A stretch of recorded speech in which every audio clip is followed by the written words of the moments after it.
Mother, do you have cash? I need cash. She needs cash, Mark.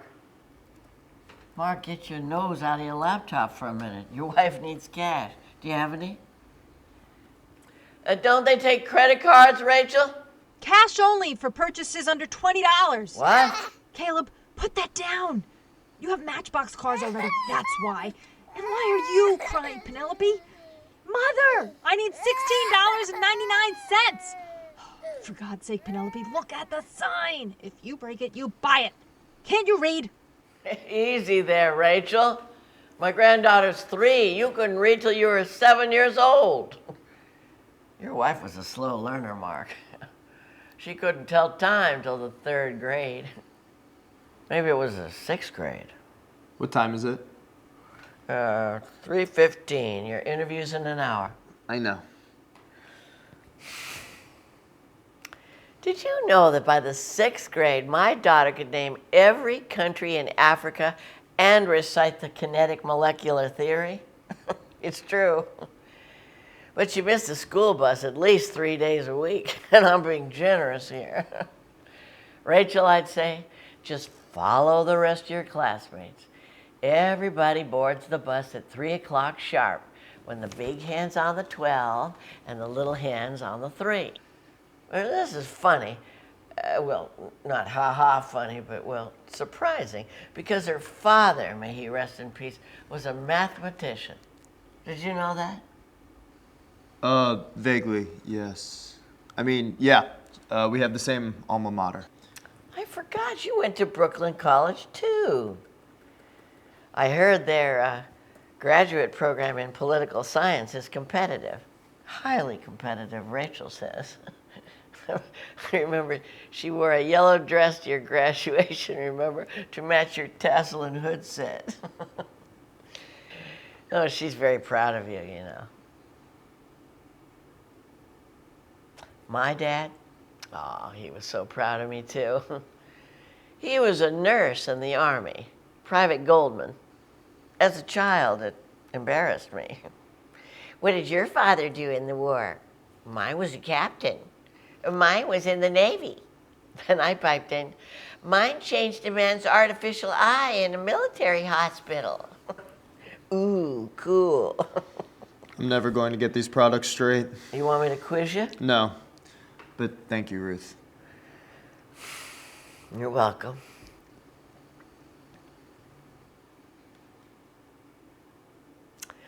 You know, I wish I'd gone to grad school.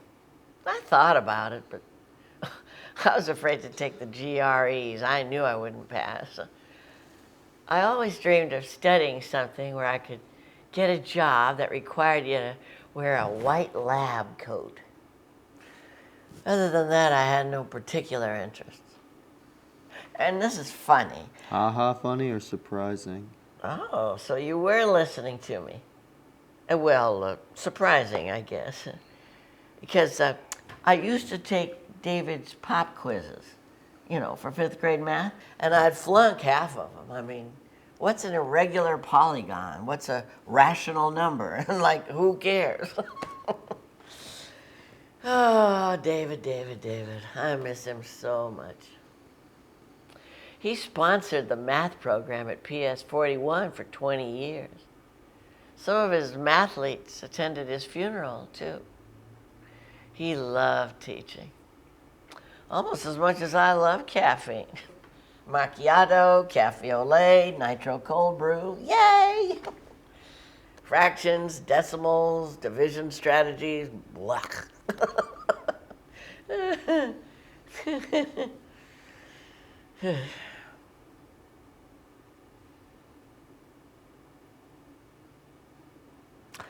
Actually, how shall I say it? I think David was a little disappointed that his daughter was in remedial math for her entire secondary schooling. Stupid math, Rachel called it. Maybe she took after me in that department. Or maybe she was just lazy. My husband called her head in the clouds. Well, not to her face. Oh, never. Rachel has always been an overly sensitive girl and woman. Delicate, you know? Somebody? Anybody? Some help, please? Otherwise, I'm going to break one of my offspring's NECKS. I'd murder a child for a cup of coffee. I heard you, Mother. Poor taste. Well, if you did break someone's NECK, the result would be the same. DEATH. It's an idiom. And that is why Rachel majored in English. She qualified for the New York City Regional Spelling Bee, too. Well, her father and I were so proud. Anybody? Put it back, Penelope. $16.99, please. How about rounding it to $17? Thank you.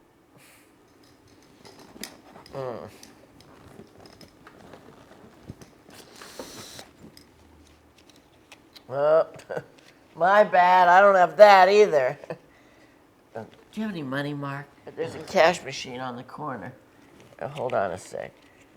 Does that cover everything? The skills board includes a buckle, a button, lace, and a snap, 6 removable pieces, and a puzzle board. Caleb, if you cry too, Mommy's going to be upset. Let me talk to Grandma, please. Oh, and a friendly bear is displayed on the board. That includes everything. I meant tax. No!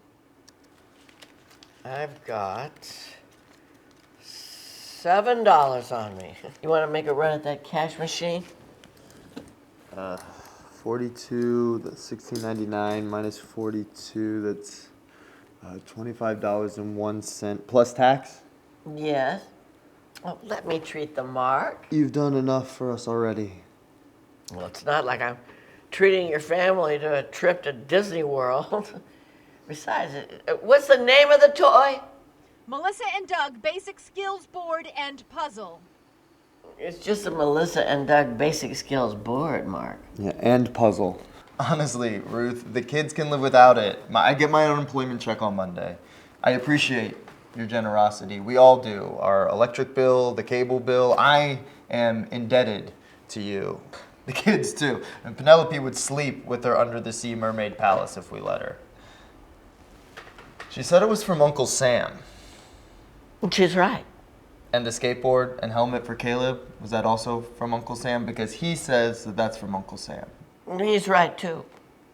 Uncle Ben, Uncle Larry, Uncle Joseph. The kids don't have an Uncle Sam. So shoot me. It's my Social Security check. Oh, it's a pleasure, Mark. You're not going to be unemployed forever. Come on. Let me test you on the products. You want to be prepared for today, right? Right. Oh, for crying out loud, both of you. Put it down. I said, put the silly string back on the shelf. Now you're in for it. We have to pay for that too, you little pains in the ASS. How much is it? I don't know, $3.50, I think. Well, then you have enough to charge it, honey. She has enough, Mark. Just charge it, Rachel. I'll reimburse you. Fait accompli, Mark. That's French. Come on. Let's see what you know. Having trouble with anything in particular? Well, I can't tell two products apart. Do you know the difference between a double quarter pounder with cheese and a McDouble? Yeah, I had McDonald's for lunch. I think I even have some cookies left. Let's see. Oh, yep, I got one chocolate chip cookie left. You want it? No. You sure? I'm sure. Good, because I'm saving it for my coffee. So, listen carefully. Here's the scoop. The McDouble stacks 2 burger patties on a bun. It's topped with pickles, chopped onions, ketchup, mustard, and a slice of cheese. Hold the ketchup and mustard if you ask me. That's my preference. And it's 400 calories. You might remember that figure. It could impress the manager. Got it. 400 calories. Whereas the double quarter pounder with cheese has 2 quarter-pound burger patties. The size is key. And keep your eye out for 2 slices of cheese, too. 1 on each burger. You get it? I think so. Good. Anything else? Mark, do you have the diaper bag? Penelope had a diaper explosion. No, sorry. Never mind. I found it. Be out in a few minutes. We'll be waiting, Rachel. So, Mark, I usually order the McDouble. 400 calories. Oh, you're a quick learner. The double quarter pounder with cheese, only on special occasions, 740 calories. That's like 3 times the calories of the McDouble. No, well, almost twice the calories of a McDouble. Well, that's a pleasant surprise. Thank you. You're welcome. Oh, you're going to ace the interview, Mark. I just know it. My mother-in-law, the clairvoyant. It's my son-in-law, the crew team member. McDonald's. An archway to opportunity. Honestly, Ruth, I just need a paycheck. Any money coming in will help. And the health insurance, that's a big plus. A big one. Everything's going to be fine. So, should I quiz you on the combo meals next? No, I'm just gonna look over the McCafe drinks and The McCafe drinks. I would murder a child for a French vanilla cappuccino right now. which one? Excuse me? The girl or the boy? Caleb eats more than Penelope, but she's a clothes horse. Which one? You're asking me which grandchild I'd snuff out for a cup of coffee? You're kidding, right? Of course I'm kidding. I was channeling Meryl Streep. Okay, and that means what? Oh, Rachel made us watch Sophie's Choice last night on Hulu. You ever seen it? Well, yeah, when it came out. What was that, 1982? Yeah, I think it was 1982. Yeah, that was the last date David took me on before Rachel was born. No, that can't be right. But I remember the movie. Devastating, right? Meryl Streep was wonderful. Rachel was terrified. Could you imagine having to make that kind of a decision? Whether to have both your children killed or send one to a children's camp and the other one to... I can't even fathom it. A death camp. Puts things in perspective. Yes, it does. Hashem yikom damam. Come to think of it, I think we saw that film in the Catskills when David and I spent the winter holidays in Hunter with my grandmother, Grandma Minnie. She gave me a cat's cradle for Hanukkah on my 9th birthday. I loved it. It was just a piece of bakery string from a box of chocolate babka.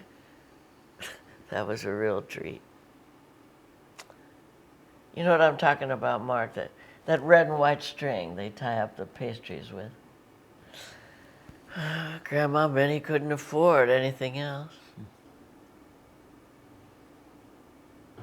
Me either. Except... What? What, Mark? Except I can afford to buy you a cup of coffee. My treat. The French vanilla macchiato, right? Close enough. French vanilla cappuccino. Wait, Mark, where are you going? Do we have to wait for Rachel and the kids? Have you ever seen a diaper explosion? Besides, it's just a block away. You can quiz me on Happy Meals. But Mark, there's only 2 choices. A hamburger Happy Meal or a Chicken McNuggets Happy Meal. And? And that's it. Wrong. There's a 4-piece McNuggets and a 6-piece McNuggets. Really? Really?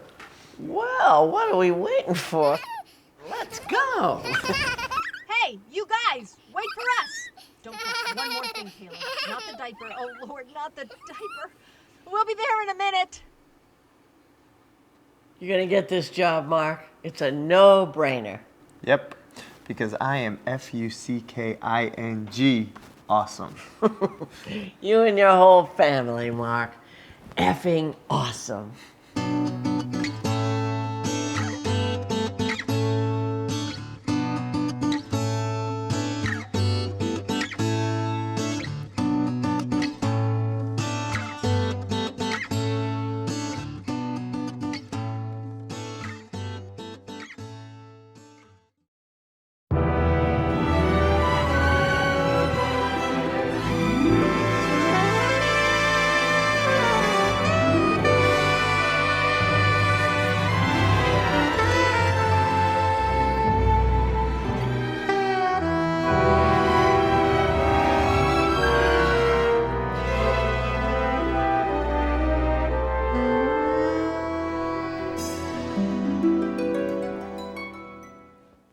you're lying. I'm not. Stop lying. I like it, all right? I told you. Wait. What? Before you said you loved it. I did? All right, I do. What? Like or love? Love, I love it. Really, Ned? That's not what you said to Sarah. Sarah. Sarah said you said it sucked She said I said it sucked? and that it was poorly written. Are you sure she said I said that? Yes, and she said that you told her there was too much alliteration. Jane, she's just jealous. No, Ned, she's not. Call her. Ask her. She's not home. Of course Sarah's always at home. Maybe you're right. Maybe she is just jealous. Sarah's always been very critical of my work. Always right there in my ear, criticizing. Call her. Ask her. I told you she's not home. Sarah's always home. Well, she's not home now, Ned. Where is she? She's in the ocean. Ocean. Actually, the bottom of the bay. What? So you really love what I've written? You're not just saying that? Jane, what happened to Sarah? Oh, and Sarah said that there was too much repetition. Repetition. Repetition. She kept saying that over and over, that all of my characters are constantly saying Jane! this. What is Sarah doing at the bottom of the bay? Who knows? Feeding the fish, I suppose. Probably critiquing their eating habits. But one thing's for sure, she won't be judging my work anymore. Oh, and she said that there was too much forced rhyming. So I hit her on the head. You hit her on the head? Till she was dead. You killed Sarah? With my laptop. Broke her neck and probably my laptop too. So I might not be able to do rewrites even if I wanted to. You should have seen the look of delight on her face as she crucified my work. So for that, you killed her. Ned, you know I don't take criticism very well. People's comments should be supportive. Critics can be so cruel. It's almost as if they want to cripple you. I'm calling the police. I have to. I wouldn't do that if I were you. Why not? Because we'd have no other choice. You too would have to be deleted. Deleted's a very strong word. I'm deadly serious. I thought this was a comedy. Well, it's a serious comedy that works on a lot of different levels. Don't you know me by now, Ned? I guess not. We've been together. Ever since that first line. Yes, I gave you your first words. And I'll never forget them. Hello. Hello, you.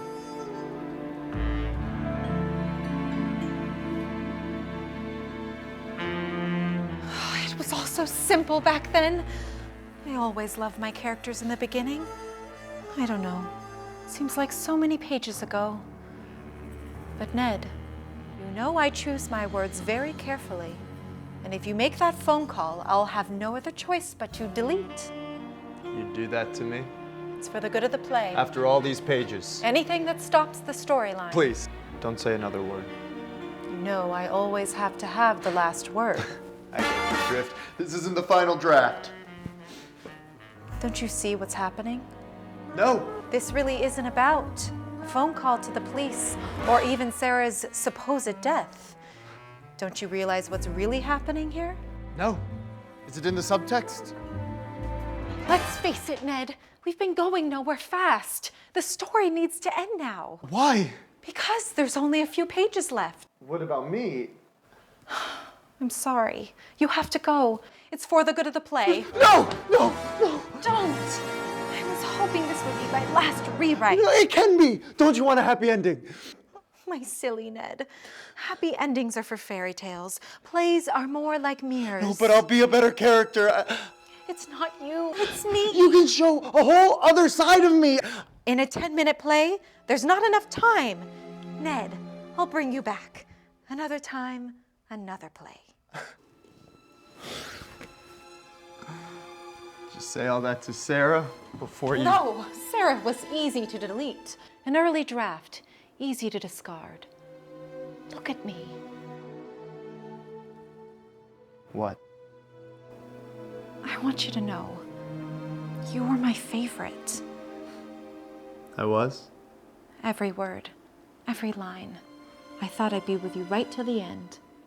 So then that whole story about my telling Sarah, Just a storyline gone bad. do what you will with me.